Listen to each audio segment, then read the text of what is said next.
ലാലേട്ടന്റെ ബർത്ത്ഡേ കൂടെയല്ല, നല്ലൊരു ഫിലിമാണ്, എല്ലാവരും കാണുന്നത്. കള്ളനായാലും ട്വിസ്റ്റുകളുള്ള ഐറ്റംസ് പുള്ളിക്കാരൻ്റെ കയ്യിലുണ്ട്, പക്ഷെ അതിലോട്ട് കൊണ്ടുവന്ന് എത്തിക്കാൻ വേണ്ടി നല്ല രീതിക്ക് ലാഗ് വന്നിട്ടുണ്ട്. അതാണ് പറ്റിയത്. ഫസ്റ്റ് ഹാഫ് ഒക്കെ ആയാലും ഭയങ്കര ഫ്ലാറ്റ് ആയിട്ടാണ് എനിക്ക് ഫീൽ ചെയ്തത്. പക്ഷേ ക്ലൈമാക്സ് കൊള്ളായിരുന്നു. അത്യാവശ്യം ആ ഒരു ട്വിസ്റ്റും കാര്യങ്ങളെല്ലാം വർക്കായി എന്നാണ് മനസ്സിലായത്. പിന്നെ അല്ലാണ്ട് നോക്കിയാൽ ലാഗാണ് മൂവി, അതാണ് പ്രശ്നം.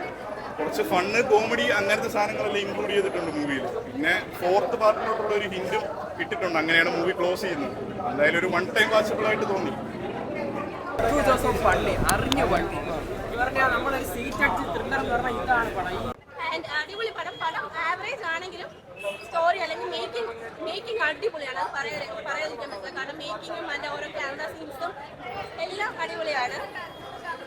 എന്നാൽ ലാസ്റ്റ് 20 മിനിറ്റ്സിലേക്ക് വേണ്ടിയിട്ടാണ് നമ്മൾ ഫസ്റ്റ് മുതൽ കാണാൻ തുടങ്ങിയത്. കണ്ടിരിക്കുന്നപ്പോഴത്തേക്ക് ലാസ്റ്റ് 20 മിനിറ്റ്സ് ആണ് കയറി അങ്ങ് കത്തിച്ചതുപോലെ ആയിരുന്നു. എന്തായാലും അടിപൊളി മൂവിയായിരുന്നു, നല്ല രസമായിരുന്നു.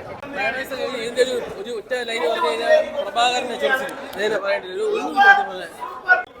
ഒരു ട്വിസ്റ്റ് ഉണ്ടാക്കാൻ വേണ്ടി നമ്മൾ സെക്കൻഡ് പാർട്ടിലൊക്കെ കണ്ട പോലത്തെ ട്വിസ്റ്റ് ഉണ്ടാക്കാൻ വേണ്ടിയുള്ള ശ്രമമായിട്ടാണ് എനിക്ക് തോന്നുന്നത്. ബിൽഡ് ചെയ്ത് ലാസ്റ്റ് വന്നിട്ട് കുറെ ട്വിസ്റ്റുകളുടെ ഒരു ഇതാണ്.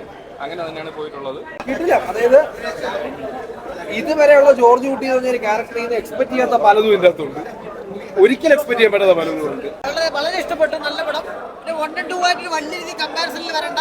കാരണം ആ ഒരു എൻഗേജ് ഫാക്ടർ കുറച്ചൊരു കുറവുണ്ട്. പക്ഷേ ക്ലൈമാക്സ്, ഇന്റർമിഷൻ എല്ലാം നൈസ് ആയിട്ടുണ്ട്. പടം കത്തും. 200 കോടി എന്തായാലും ഉറപ്പാണ്. ലോക്കേരെ വെട്ടിക്കോ ലോക്കാക്കോ എന്നുള്ളത് മാത്രം അറിഞ്ഞാൽ മതി. അടിപൊളിയാണ്.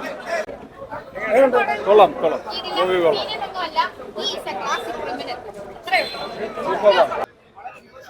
നമുക്കറിയാലോ മോഹൻലാൽ ജസ്റ്റ് പുള്ളിന്റെ ഒരു ഭാവങ്ങൾ കൺവേ ചെയ്യാൻ വേണ്ടിയിട്ട് ചിലപ്പോൾ ഡയലോഗ് പോലും വേണമെന്നില്ല. ജസ്റ്റ് ഒരു മൈന്യൂട്ട് ആയിട്ടുള്ള കുറച്ച് അങ്ങനെ കുറേ മൊമെന്റ്സ് ഈ സിനിമയ്ക്കകത്തുണ്ട്. അതെല്ലാം വളരെ ടച്ചിങ് ആയിരുന്നു.